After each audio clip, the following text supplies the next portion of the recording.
pre-fade and post-fade using a DAW, which is Ableton Live with an Mbox 2. Hi, it's Gerald LeMay from Drummondville, Quebec, Canada, in week 3 of Introduction to Music Production at Coursera.org. In this lesson, I'll talk to you about how to use Ableton Live for the pre-fade and post-fade options. If we look at a signal flow diagram, we see that you would create a bus, name it the reverb bus, and take the output of a channel after the fader and feed it to the reverb bus. In this case, I've got two channels. It's a stereo recording of a piano. So the piano left goes to the reverb bus, piano right goes to the reverb bus. In addition, those outputs of each of those tracks go to the main output.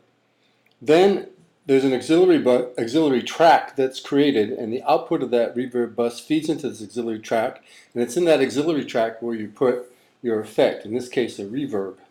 So then you can control the amount of reverb, and this reverb will be impacted by the amount of sound that is fed into it from the faders. This is called post-fade.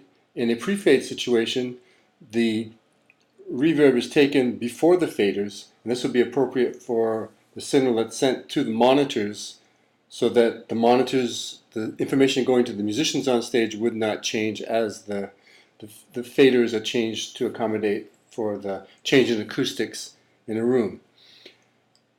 So in Ableton Live, the steps are to create, go to the create menu, and then click on insert return track. This is the auxiliary track.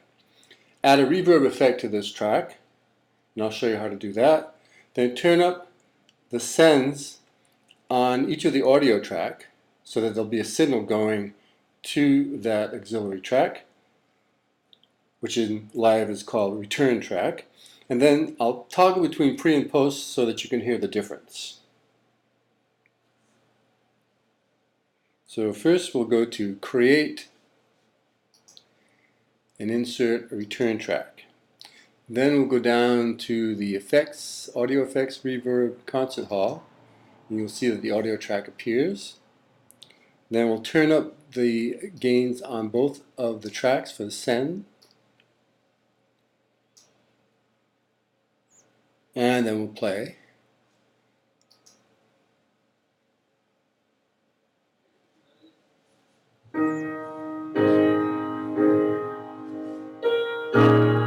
And I'll go down to the reverb and lower the reverb, and then raise it again. This is on, again, post fade, as you can see here. If I lower the gain on each of the tracks, you'll notice that the faders are no longer sending any signal, so we don't hear any more reverb. I'll put them back up again,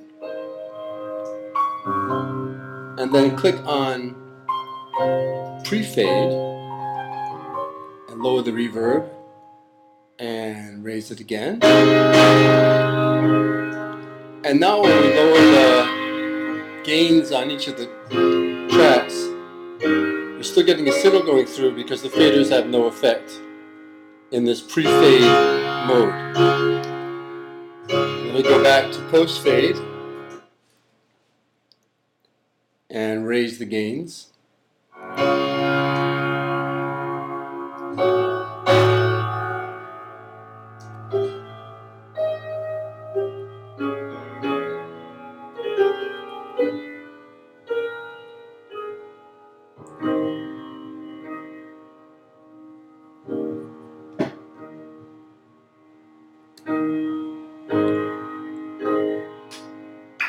I really like the idea of using reverb in a post-fade, and it's nice and easy to set up in Live.